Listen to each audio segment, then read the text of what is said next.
नमस्कार दोस्तों, मैं हूं रवि और आज का टॉपिक है मल्टी कैप म्यूचुअल फंड। वैसे तो मैंने आप लोगों को मल्टी कैप के बारे में एक डिटेल वीडियो दे रखी है, लेकिन जैसा कि मैंने आप लोगों से कहा है कि मैं आप लोगों के लिए एक सीरीज लेकर के आ रहा हूं जिसमें बेसिक से लेकर के एडवांस के बारे में हम लोग बातें कर रहे हैं, खास करके म्यूचुअल फंड में।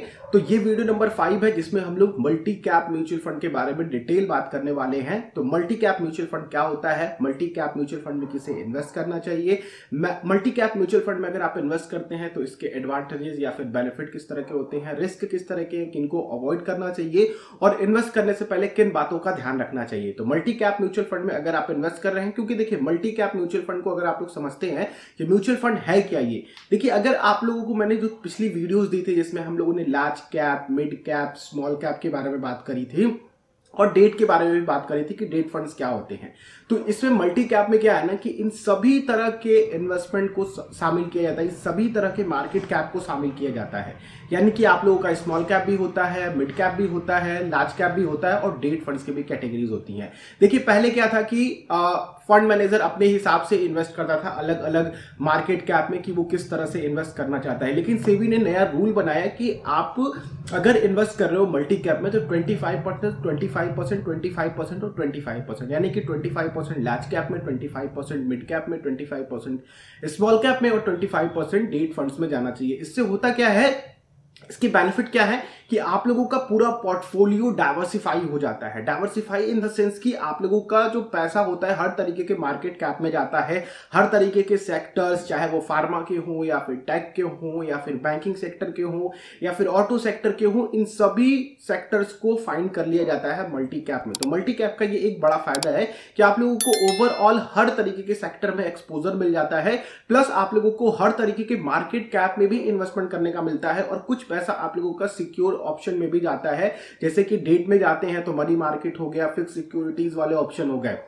तो मल्टी कैप फंड जो है वो डाइवर्सिफिकेशन के लिए एक बढ़िया ऑप्शन साबित होता है। वहीं पे अगर हम लोग बात करें कि इसमें रिस्क किस तरह की होती है, देखिए रिस्क को काफी सही तरीके से आप लोग समझिए। इक्विटी में रिस्क है, लेकिन अगर आप लोग लॉन्ग टर्म में जाते हैं तो इक्विटी में रिस्क कम हो जाता है। देखिए मल्टी कैप में आते हैं तो लगभग 75% पोर्टफोलियो इक्विटी में है इसका, तो बहुत ज्यादा डाइवर्सिफाई भी है 75% पोर्टफोलियो, प्लस 25% पोर्टफोलियो आप लोगों का सिक्योर्ड है, यानी कि वहां से आप लोगों को एक तरीके का गारंटीड रिटर्न निकल करके आता है। लेकिन 75% यानी कि ओवरऑल देखें तो ज्यादातर एक्सपोजर आपका इक्विटी में है, तो इक्विटी जैसे जैसे गिरेगा वैसे वैसे आपका पोर्टफोलियो भी रिटर्न नीचे लेकर के जाएगा।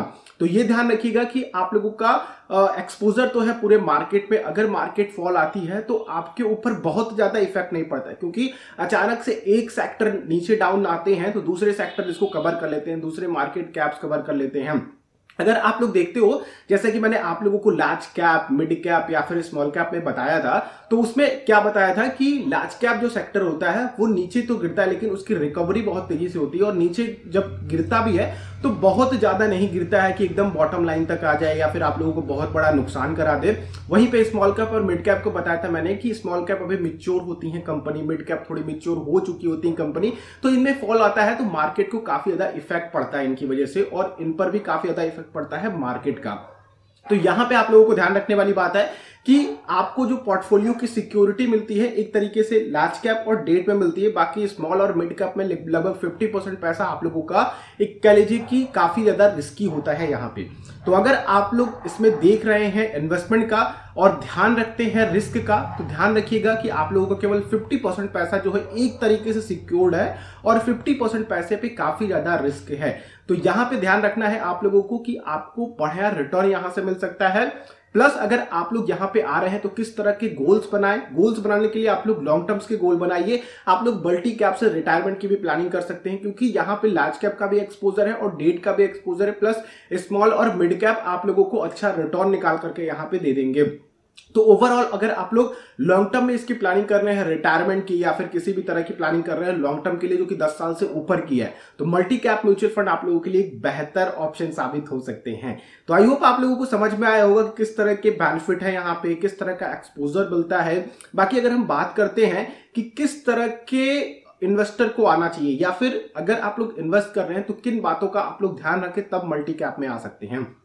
देखिए, सबसे पहली बात तो आप लोग ध्यान रखिएगा कि यहां पे आप लोगों को 75% मार्केट एक्सपोजर मिलता है प्लस 25% आपका डेट एक्सपोजर मिलता है। तो आप लोगों की रिस्क थोड़ी बढ़ जाती है as compared to large cap और इंडेक्स फंड। हम लोग का नेक्स्ट टॉपिक इंडेक्स फंड ही है, तो उसके लिए परेशान मत होइए, वीडियो अपलोड हो चुकी है, जाकर के आप लोग देखिए। तो यहां पे आप लोगों को इनसे ज्यादा थोड़ा सा रिस्की हो जाता है क्योंकि मिड और स्मॉल कैप भी यहां पे शामिल है। दूसरी चीज कि अगर आप लोग ध्यान रख रहे हैं तो एक्सपेंस रेशियो का भी ध्यान रखिए। एक्सपेंस रेशियो यहां पे ज्यादा होते हैं क्योंकि यहां पे आपके फंड को एक्टिवली मैनेज किया जाता है मार्केट के उतार चढ़ाव पे। तो अप टू 2%, 2.5% तक के 2.25% तक के एक्सपेंस रेशियो जा सकते हैं। तो कोशिश कीजिए कि आप लोग कम एक्सपेंस रेशियो वाला फंड ही उठाइएगा। और मल्टी कैप को अगर आप लोग देखेंगे तो ऑलमोस्ट सभी फंड जो है उनके एक्सपोजर सेम है मार्केट में, थोड़े एक आध दो स्टॉक ही इधर उधर आप लोगों को देखने को मिलेंगे।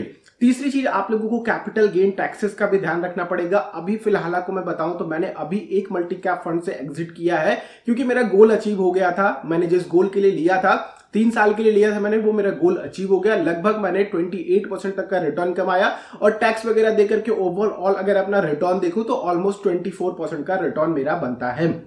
ठीक है, ओवरऑल कैपिटल गेन वगैरह मैं दे दूं तब की मैं बात कर रहा हूं। तो इस तरह का भी आपको ध्यान रखना है कि capital gain taxes short term के और लॉन्ग टर्म के कैपिटल गेन टैक्सेस भी आप लोगों के लगते हैं। कई बार आप लोगों का पोर्टफोलियो आप लोगों को अच्छा रिटर्न दिखाता है तो सोचते हैं कि आप लोग एग्जिट कर लें। तो शॉर्ट टर्म में कभी भी इस तरह का काम मत कीजिएगा, आप लोग अपने आप को काफी ज्यादा एग्रेसिव कर लोगे और बहुत ज्यादा चार्जेस में फंस जाओगे। तो इन सारी बातों का ध्यान रखो। बाकी और तो हम लोग चैनल पे बातें करते जाएंगे, आप लोगों को म्यूचुअल फंड की तह तक में धीरे धीरे सब समझ में आ ही जाएगा। तो आई होप आप लोगों के लिए वीडियो कुछ हेल्पफुल लगी होगी। तो वीडियो अच्छी लगी तो लाइक कीजिएगा, दूसरों के साथ शेयर कीजिएगा। और हम लोग इस सीरीज में काफी कुछ सीखने वाले हैं, काफी कुछ आने वाला है चैनल पे। तो चैनल को जरूर सब्सक्राइब करिए और बेल आइकन को क्लिक करेंगे तो आने वाली हर एक वीडियोस की नोटिफिकेशन आ सकेंगी। बाकी हम लोग नेक्स्ट वीडियो मिलते हैं, इन वीडियोस को भी जाकर के देखिए। और अगर आप लोगों का डीमेट अकाउंट अभी तक नहीं खुला है, इन्वेस्ट करना चाहते हैं शेयर मार्केट में, तो नीचे वीडियो के डिस्क्रिप्शन में और कमेंट बॉक्स में पिन्ड है, वहां पे जाकर के अपने डीमेट अकाउंट्स को खोल सकते हैं। हम लोग नेक्स्ट वीडियो मिलते हैं, तब तक के लिए आप लोगों का दिन शुभ हो। जय हिंद।